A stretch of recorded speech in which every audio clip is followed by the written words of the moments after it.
Place à notre invité au cœur de l'info. Un cessez-le-feu est donc en cours entre l'Iran et Israël et pourtant l'incertitude est toujours aussi grande. Quel bouleversement cette guerre de 12 jours a-t-elle entraîné? La région est-elle plus sûre? C'est ce que nous allons voir tout de suite avec Dorothée Schmidt. Bonsoir. Bonsoir. Vous êtes responsable du programme Turquie Moyen-Orient de l'IFRI. Alors nous sommes en train de sortir d'une séquence rapide, brutale, qui pourrait presque nous laisser hagards. En quoi a-t-elle bouleversé finalement ce qui préexistait dans la région? Bon, c'est l'ouverture d'un cinquième front israélien, si on compte le front libanais, le front de Gaza, le front syrien, le front du Yémen, puisqu'il y a eu des frappes contre les Houthis, et maintenant un front ouvert en Iran. On avait déjà eu des affrontements, premiers affrontements militaires entre Israël et l'Iran. Donc ça veut dire que depuis le 7 octobre, avec la façon dont les Israéliens cherchent à reprendre la main militairement dans la région pour faire prévaloir cet objectif général d'assurer leur sécurité, on est dans une montée en tension qui maintenant se propage très au-delà des frontières d'Israël. Il y a beaucoup de pays entre Israël et l'Iran. Ça met en suspens le sort de l'ensemble de la région. Et la deuxième chose très importante, c'est que les États-Unis, cette fois-ci, se sont engagés également derrière Israël pour plussoyer, pour aider Israël dans la destruction des capacités nucléaires iraniennes. Donc on est à la fois dans une suspension sur la future architecture de sécurité du Moyen-Orient, sur un éventuel réengagement américain et aussi sur l'avenir du régime iranien lui-même aujourd'hui. Quand je vous écoute, j'entends que vous ne croyez pas en la pérennité de ce cessez-le-feu. Écoutez, ce cessez-le-feu a une histoire un peu invraisemblable puisqu'il a été annoncé par Donald Trump avant qu'on ait quoi que ce soit qui arrive Il le fait à chaque fois, de la part des autres. Tous les sujets. Oui, effectivement. Il est accompagné de déclarations de l'administration américaine qui sont très triomphalistes chez Donald Trump, qui ont été un peu atténué, disons, par une partie de son administration. Il a son secrétaire à la Défense qui le défend, précisément. C'est ça son rôle aujourd'hui. Il y a 2 jours, l'ayatollah Khamenei avait disparu, puis finalement il a dit que l'Iran avait gagné cette guerre, et Netanyahou annonce aussi qu'il a gagné cette guerre. Donc en fait, on a 3 protagonistes qui tous les 3 pensent être au-dessus du panier, et le monde entier qui se demande où sont passés les 400 kilos d'uranium hautement enrichi dont l'AIEA dit qu'elle a perdu la trace. Cette guerre était claire, 12 jours, on l'a beaucoup comparé à la guerre des 6 jours en 67, qui avait complètement redéfini les rapports de force géopolitiques dans la région. Est-ce que vous pensez que c'est la même portée que va avoir cette guerre qui s'est déroulée? On est tous, nous, analystes, en train de s'interroger sur les bons points de comparaison. Je crois qu'il ne faut pas uniquement avoir des points de comparaison qui sont liés uniquement au conflit israélo-palestinien, au conflit israélo-arabe. Il y a un autre précédent qui est celui de l'Irak, qu'on a beaucoup évoqué également, mis sur la table parce que on a cette idée du changement de régime qui a été clairement dite aussi bien du côté israélien que du côté américain. La question est, est-ce que maintenant on est plutôt dans la phase Irak 91, c'est-à-dire après la tentative d'annexion du Koweït et l'intervention occidentale pour l'arrêter, où on a eu ce moment où l'administration américaine se demandait si elle devait se débarrasser de Saddam Hussein, la laisser en place. Et ensuite, on est tombé dans des limbes jusqu'à ce qu'en 2003, l'administration américaine décide que l'Irak était le point faible sur lequel pouvait se régler la problématique de l'après 11 septembre. C'est-à-dire que finalement, l'Irak a été accusé d'avoir des armes de destruction massive, ce qui n'était pas le cas, mais a été identifié comme peut-être le point le plus faible du Moyen-Orient, le régime le plus facile à faire tomber, à l'époque, dans un discours sur la démocratisation de l'ensemble du Moyen-Orient. Ce qui m'inquiète davantage aujourd'hui, c'est que même quand on parle de changement de régime en Iran, on ne parle plus du tout de démocratie. On n'a plus ça en tête, et que les enjeux sont uniquement des enjeux sécuritaires, et que le seul enjeu semble être la sécurité d'Israël, et qu'on peut se demander si le fait de maintenir tous ces fronts ouverts et de fragiliser l'ensemble des pays de la région va vraiment amener à une architecture de sécurité stable et viable pour Israël. C'est donc les Iraniens qui paient le plus lourd tribut de cette guerre. Ils sont réprimés, ils ne sont pas considérés, et on voit que dans les discussions, les négociations qui ont pu se dérouler, vous venez d'évoquer la démocratie, un mouvement démocratique n'a jamais été au cœur des préoccupations des différents protagonistes, qu'ils soient européens, occidentaux ou évidemment iraniens. Oui, puisque finalement l'affrontement entre Israël et le régime iranien, la théocratie iranienne, c'est un affrontement qui se fait sur des questions de sécurité. Le programme nucléaire iranien inquiète parce que les Iraniens, un certain nombre de dirigeants iraniens ont dit qu'ils souhaitaient détruire Israël. Donc c'est bien ça qui est en jeu. Je vous rappelle aussi que dans le JCPOA, dans le premier accord iranien sur le contrôle du programme nucléaire, dont Donald Trump a choisi de sortir, on avait aussi cette question des missiles balistiques iraniens qui avait été évoquée. Donc c'était vraiment un accord sur les questions sécuritaires. Et aujourd'hui, finalement, on est revenu, puisque la diplomatie américaine se vante à nouveau d'obtenir un accord. Là, les déclarations de Trump, qui sont toujours un peu étranges, un peu en décalage avec la réalité, il dit on va reprendre la négociation avec les Iraniens, mais alors les Iraniens ne se prononcent pas sur ça, mais je ne sais pas si c'est encore vraiment utile d'avoir un accord sur le nucléaire parce que nous avons détruit leur programme nucléaire. On est vraiment dans une espèce de flou artistique sur les conditions réelles qui ont déclenché cette guerre ou qui pourraient amener au retour des hostilités aujourd'hui. Les Iraniens sont plutôt en train de dire c'est terminé pour nous les négociations, on va même quitter l'AIEA, et donc du coup on peut craindre qu'ils poursuivent, effectivement vous le disiez tout à l'heure, on ne sait pas ce que sont devenus ces 400 kilos d'uranium enrichi, donc on peut craindre qu'ils poursuivent des recherches clandestines.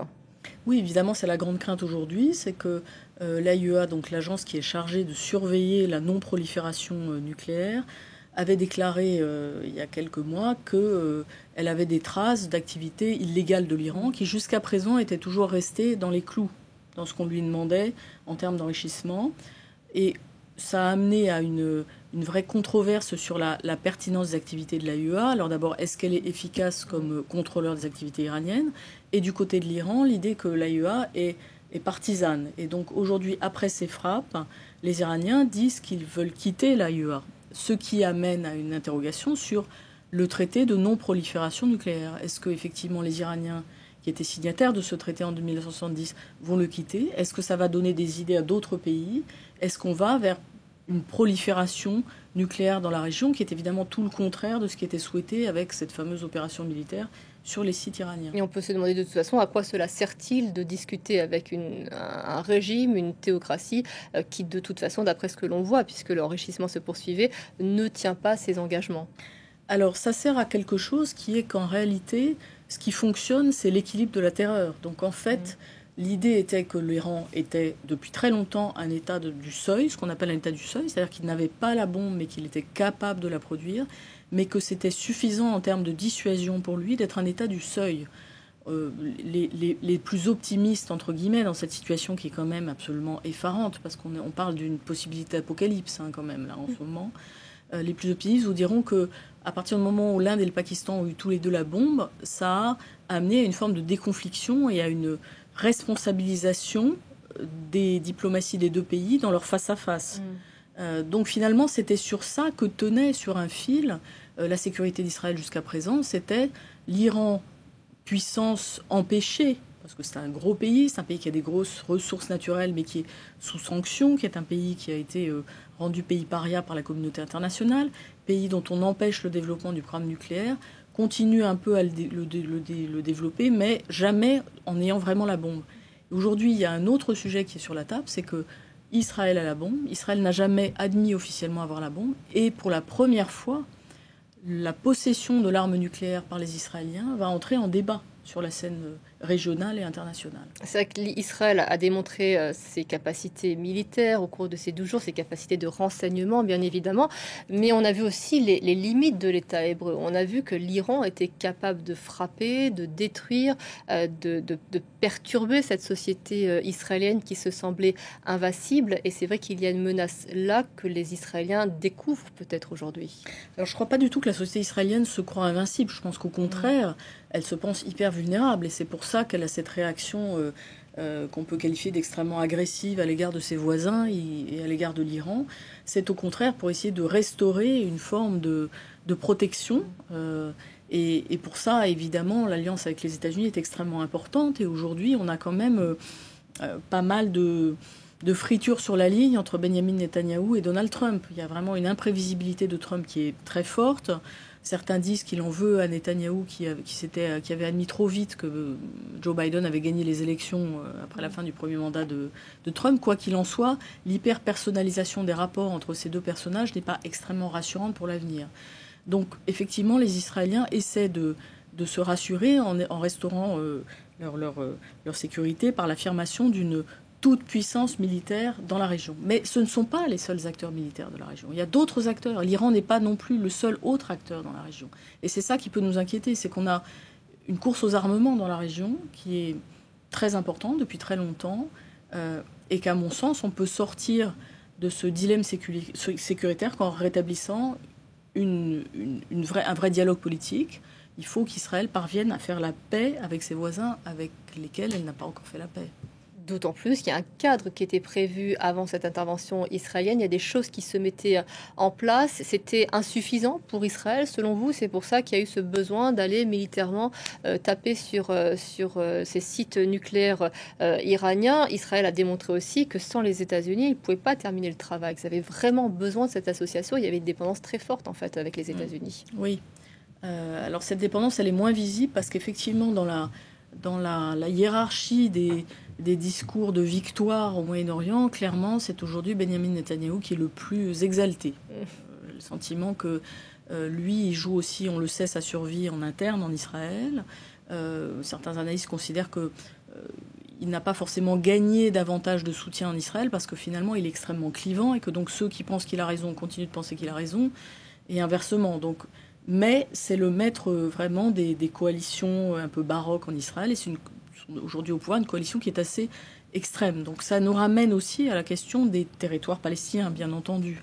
La question palestinienne, elle n'est pas du tout intacte. Elle s'est dégradée d'une manière absolument effarante depuis le 7 octobre. C'est-à-dire que là, on est à un moment où je pense que effectivement la question des crimes de guerre se pose de manière absolument criante à Gaza, avec ces morts en série parmi des Gazaouis qui cherchent tout simplement la survie, qui vont essayer de se fournir en nourriture. On a aussi des Palestiniens qui ont été tués par des colons en Cisjordanie, mais la nouveauté, d'une certaine façon, du côté israélien, c'est qu'il y a eu aussi des morts israéliens à Gaza cette semaine. Et ça va mettre Netanyahou sous pression. 7 soldats ont été tués effectivement à Khan Younes. Vous parliez des forces en présence, des autres forces militaires en présence dans la région. On les a pourtant pas beaucoup entendues au cours de ces 12 derniers jours. L'Iran n'a pas pu compter sur ses soutiens, notamment, je pense à la Russie, en termes d'armement éventuellement.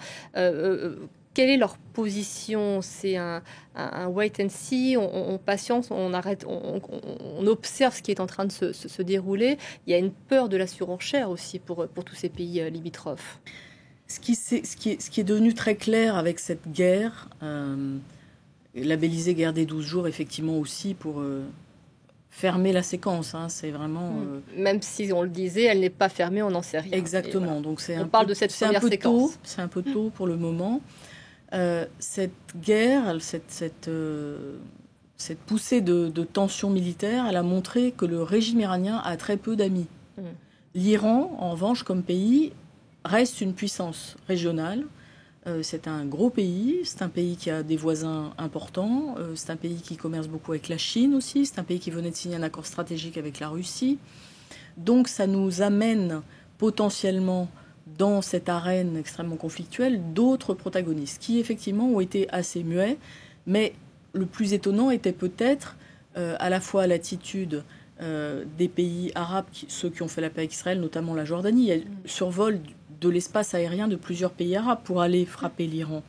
Mais aussi des pays arabes du Golfe, dont on sait que le rêve des Israéliens, c'est d'élargir ces fameux accords d'Abraham, qui sont une sorte d'accord économique dont le statut juridique n'est pas tellement défini clairement, mais qui est censé inaugurer une nouvelle ère de paix dans l'ensemble du Moyen-Orient. Bon, les pays du Golfe n'ont jamais fait la guerre à Israël depuis le début de l'existence d'Israël. Donc c'est un petit peu un faux semblant. Le plus urgent pour Israël, c'est quand même de faire la paix aujourd'hui avec le Liban et avec la Syrie. Bon, là, il y aura peut-être des opportunités. À partir du moment où l'Iran s'est retiré de ces deux pays, on aura peut-être davantage de possibilités de négociation de paix. Mais pour le moment, les armes ne se sont pas tues. Et ça inquiète évidemment beaucoup les puissances du Golfe. Le Qatar, je vous le rappelle, a été frappé sur son territoire lorsque les Iraniens ont tapé sur la base américaine de Al Udeid, qui est la plus grande base militaire américaine. On les a prévenus en avance, mais ça a forcé leur rôle de médiateur. Le Qatar joue les médiateurs depuis le début de la crise des otages israéliennes. C'est encore eux qui sont à la manœuvre pour un nouveau cessez-le-feu à Gaza. L'Arabie saoudite était en train de préparer avec la France une grande conférence à l'ONU pour amener à la reconnaissance de l'État palestinien éventuellement par la France et à recrédibiliser la solution des deux États. Donc cette conférence a été annulée, mais la diplomatie française dit qu'elle aura lieu de toute façon à un moment ou à un autre. Tous ces pays ont des diplomaties qui sont empêchées d'une certaine façon par ce conflit israélo-palestinien qui les concerne parce que ce sont des pays arabes, mais qui ne les concernent jamais vraiment directement, puisqu'ils n'ont jamais été engagés militairement dans ces conflits. En revanche, ils étaient inquiets de la montée de tension avec l'Iran. Or, vous l'avez évoqué tout à l'heure implicitement, l'Arabie saoudite était dans une séquence de normalisation avec l'Iran. Donc, effectivement, ils attendent de voir comment ça va se passer. Ils attendent de voir si le régime iranien est vraiment affaibli ou non. Et on pourrait dire que le pays qui a été le plus critique et le plus dur, c'est la Turquie. Et pourquoi ? Parce que la Turquie, c'est la troisième armée importante en réalité dans cette région, que c'est un pays qui a des relations plutôt fraîches avec Israël depuis le 7 octobre et ses suites, et que clairement les Turcs ont été très impressionnés par la capacité du Mossad à infiltrer l'Iran, par la capacité d'Israël à frapper directement en Iran, et qu'ils se demandent à partir du moment où ils ont des points de friction avec Israël, particulièrement en Syrie, ils se demandent s'ils ne sont pas le prochain pays sur la liste et si ça ne sera pas le 6e front. Merci beaucoup, Dorothée Schmidt, de nous avoir apporté cet éclairage. Effectivement, c'est vrai que la Turquie, puissance de la région, est restée très discrète sur ce dossier, a plutôt évoqué les notions de médiation. Et on verra ce que ça donnera dans les prochaines semaines si ce cessez-le-feu tient. Merci à vous d'être venu répondre à nos questions. Je vous en prie.